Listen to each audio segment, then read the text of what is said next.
Welcome to the One Year Bible, the entire Bible in 1 year, cover to cover. February 12th. Today's reading is Numbers, chapters 13 through 15.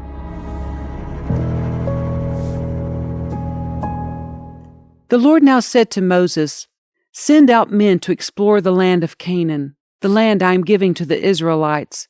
Send one leader from each of the 12 ancestral tribes." So Moses did as the Lord commanded him. He sent out 12 men, all tribal leaders of Israel, from their camp in the wilderness of Paran. These were the tribes and the names of their leaders: Reuben, Shammua son of Zakur; Simeon, Shaphat son of Hori; Judah, Caleb son of Jephunneh; Issachar, Igal son of Joseph; Ephraim, Hoshea son of Nun; Benjamin, Palti son of Raphu; Zebulun, Gadiel son of Sodi; Manasseh son of Joseph; Gadi son of Susi; Dan, Amiel son of Gamali; Asher, Sethur son of Michael; Naphtali, Nahbi son of Foshi; Gad, Guel son of Maki. These are the names of the men Moses sent out to explore the land.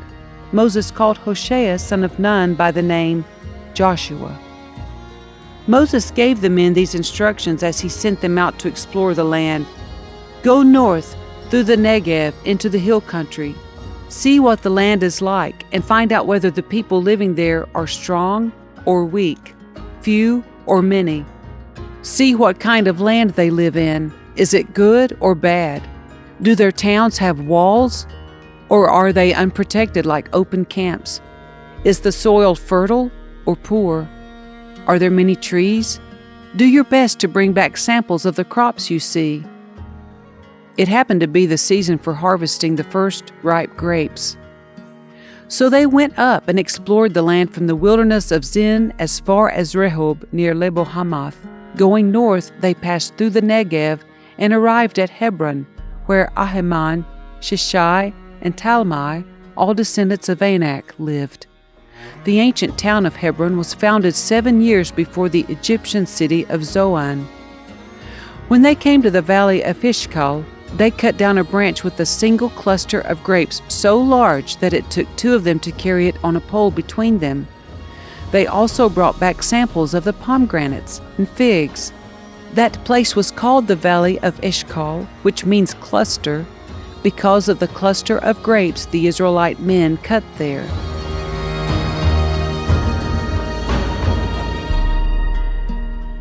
After exploring the land for 40 days, the men returned to Moses, Aaron, and the whole community of Israel at Kadesh in the wilderness of Paran.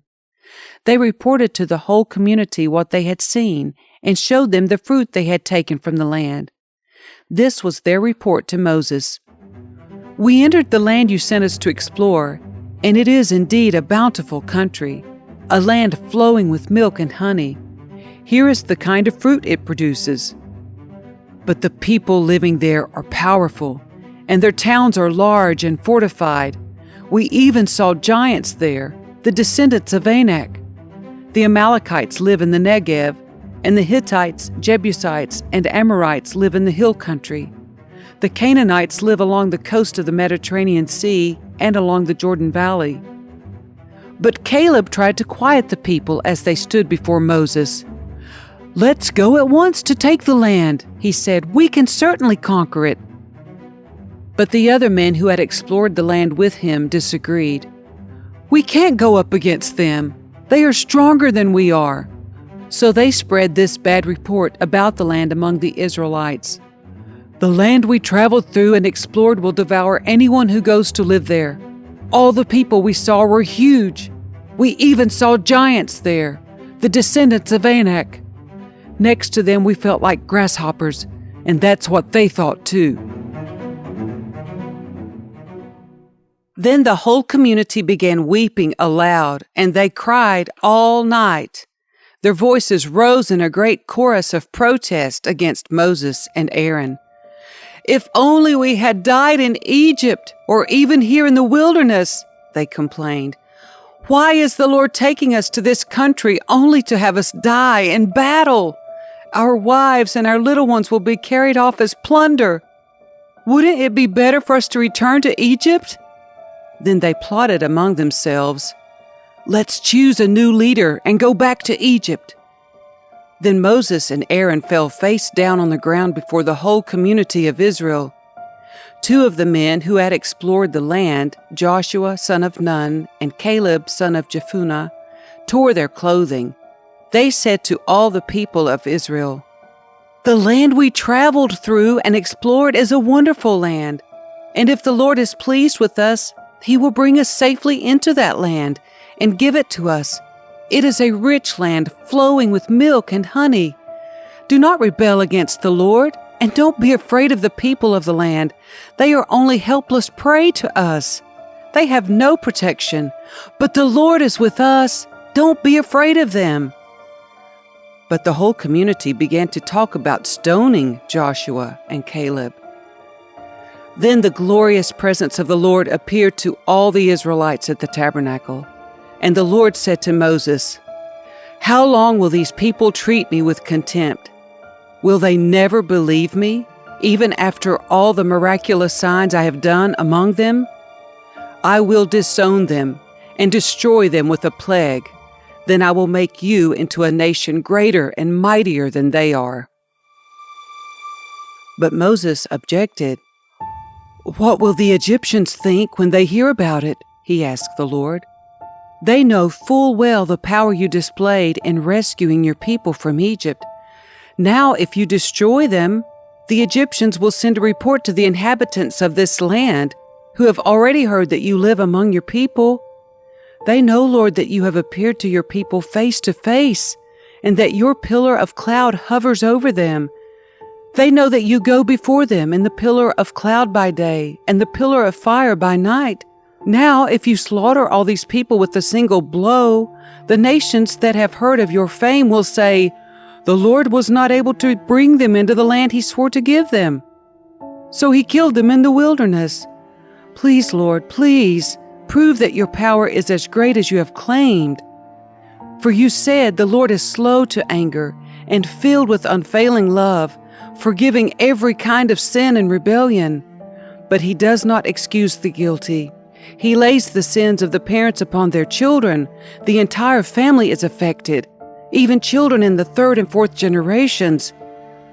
In keeping with your magnificent, unfailing love, please pardon the sins of this people, just as you have forgiven them ever since they left Egypt." Then the Lord said, "I will pardon them as you have requested, but as surely as I live and as surely as the earth is filled with the Lord's glory, not one of these people will ever enter that land. They have all seen my glorious presence and the miraculous signs I performed both in Egypt and in the wilderness, but again and again they have tested me by refusing to listen to my voice. They will never even see the land I swore to give their ancestors. None of those who have treated me with contempt will ever see it. But my servant Caleb has a different attitude than the others have. He has remained loyal to me, so I will bring him into the land he explored. His descendants will possess their full share of that land. Now turn around and don't go on toward the land where the Amalekites and Canaanites live. Tomorrow you must set out for the wilderness in the direction of the Red Sea." Then the Lord said to Moses and Aaron, "How long must I put up with this wicked community and its complaints about me? Yes, I have heard the complaints the Israelites are making against me. Now tell them this: as surely as I live, declares the Lord, I will do to you the very things I heard you say. You will all drop dead in this wilderness because you complained against me. Every one of you who is 20 years old or older and was included in the registration will die. You will not enter and occupy the land I swore to give you. The only exceptions will be Caleb, son of Jephunneh, and Joshua, son of Nun. You said your children would be carried off as plunder? Well, I will bring them safely into the land, and they will enjoy what you have despised. But as for you, you will drop dead in this wilderness, and your children will be like shepherds, wandering in the wilderness for 40 years. In this way they will pay for your faithlessness, until the last of you lies dead in the wilderness. Because your men explored the land for 40 days, you must wander in the wilderness for 40 years, a year for each day, suffering the consequences of your sins. Then you will discover what it is like to have me for an enemy. I, the Lord, have spoken. I will certainly do these things to every member of the community who has conspired against me. They will be destroyed here in this wilderness, and here they will die. The 10 men Moses had sent to explore the land, the ones who incited rebellion against the Lord with their bad report, were struck dead with a plague before the Lord. Of the 12 who had explored the land, only Joshua and Caleb remained alive. When Moses reported the Lord's words to all the Israelites, the people were filled with grief. Then they got up early the next morning and went to the top of the range of hills. "Let's go," they said. "We realize that we have sinned, but now we are ready to enter the land the Lord has promised us." But Moses said, "Why are you now disobeying the Lord's orders to return to the wilderness? It won't work. Do not go up into the land now. You will only be crushed by your enemies because the Lord is not with you. When you face the Amalekites and Canaanites in battle, you will be slaughtered. The Lord will abandon you because you have abandoned the Lord." But the people defiantly pushed ahead toward the hill country, even though neither Moses nor the ark of the Lord's covenant left the camp. Then the Amalekites and the Canaanites who lived in those hills came down and attacked them and chased them back as far as Hormah.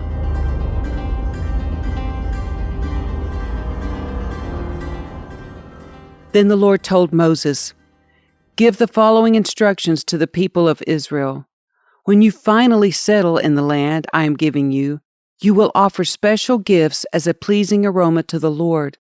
These gifts may take the form of a burnt offering, a sacrifice to fulfill a vow, a voluntary offering, or an offering at any of your annual festivals, and they may be taken from your herds of cattle or your flocks of sheep and goats. When you present these offerings, you must also give the Lord a grain offering of 2 quarts of choice flour mixed with 1 quart of olive oil. For each lamb offered as a burnt offering or a special sacrifice, you must also present 1 quart of wine as a liquid offering. If the sacrifice is a ram, give a grain offering of 4 quarts of choice flour mixed with 1/3 of a gallon of olive oil, and give 1/3 of a gallon of wine as a liquid offering. This will be a pleasing aroma to the Lord. When you present a young bull as a burnt offering, or as a sacrifice to fulfill a vow, or as a peace offering to the Lord, you must also give a grain offering of 6 quarts of choice flour mixed with 2 quarts of olive oil, and give 2 quarts of wine as a liquid offering. This will be a special gift, a pleasing aroma to the Lord. Each sacrifice of a bull, ram, lamb, or young goat should be prepared in this way. Follow these instructions with each offering you present. All of you native-born Israelites must follow these instructions when you offer a special gift as a pleasing aroma to the Lord. And if any foreigners visit you or live among you and want to present a special gift as a pleasing aroma to the Lord, they must follow these same procedures. Native-born Israelites and foreigners are equal before the Lord and are subject to the same decrees. This is a permanent law for you, to be observed from generation to generation. The same instructions and regulations will apply both to you and to the foreigners living among you."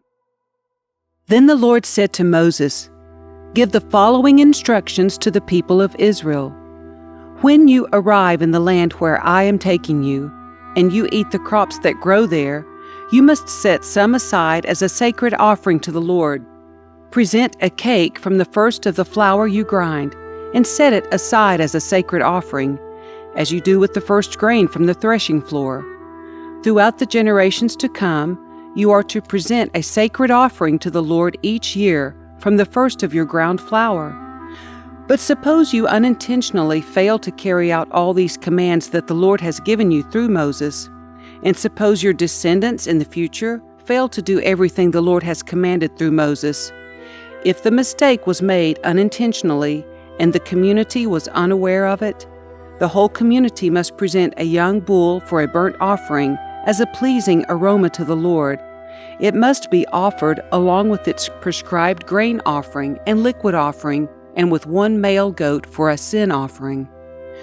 With it the priest will purify the whole community of Israel, making them right with the Lord, and they will be forgiven. For it was an unintentional sin, and they have corrected it with their offerings to the Lord, the special gift and the sin offering. The whole community of Israel will be forgiven, including the foreigners living among you, for all the people were involved in the sin. If one individual commits an unintentional sin, the guilty person must bring a 1-year-old female goat for a sin offering. The priest will sacrifice it to purify the guilty person before the Lord, and that person will be forgiven. These same instructions apply both to native-born Israelites and to the foreigners living among you. But those who brazenly violate the Lord's will, whether native-born Israelites or foreigners, have blasphemed the Lord, and they must be cut off from the community. Since they have treated the Lord's word with contempt and deliberately disobeyed His command, they must be completely cut off and suffer the punishment for their guilt. One day, while the people of Israel were in the wilderness, they discovered a man gathering wood on the Sabbath day. The people who found him doing this took him before Moses, Aaron, and the rest of the community. They held him in custody because they did not know what to do with him. Then the Lord said to Moses, "The man must be put to death. The whole community must stone him outside the camp." So the whole community took the man outside the camp and stoned him to death, just as the Lord had commanded Moses.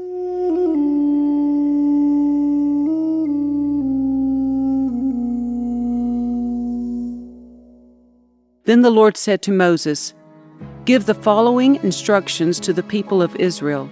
Throughout the generations to come, you must make tassels for the hems of your clothing and attach them with a blue cord. When you see the tassels, you will remember and obey all the commands of the Lord instead of following your own desires and defiling yourselves as you are prone to do. The tassels will help you remember that you must obey all my commands and be holy to your God. I am the Lord your God, who brought you out of the land of Egypt, that I might be your God. I am the Lord your God."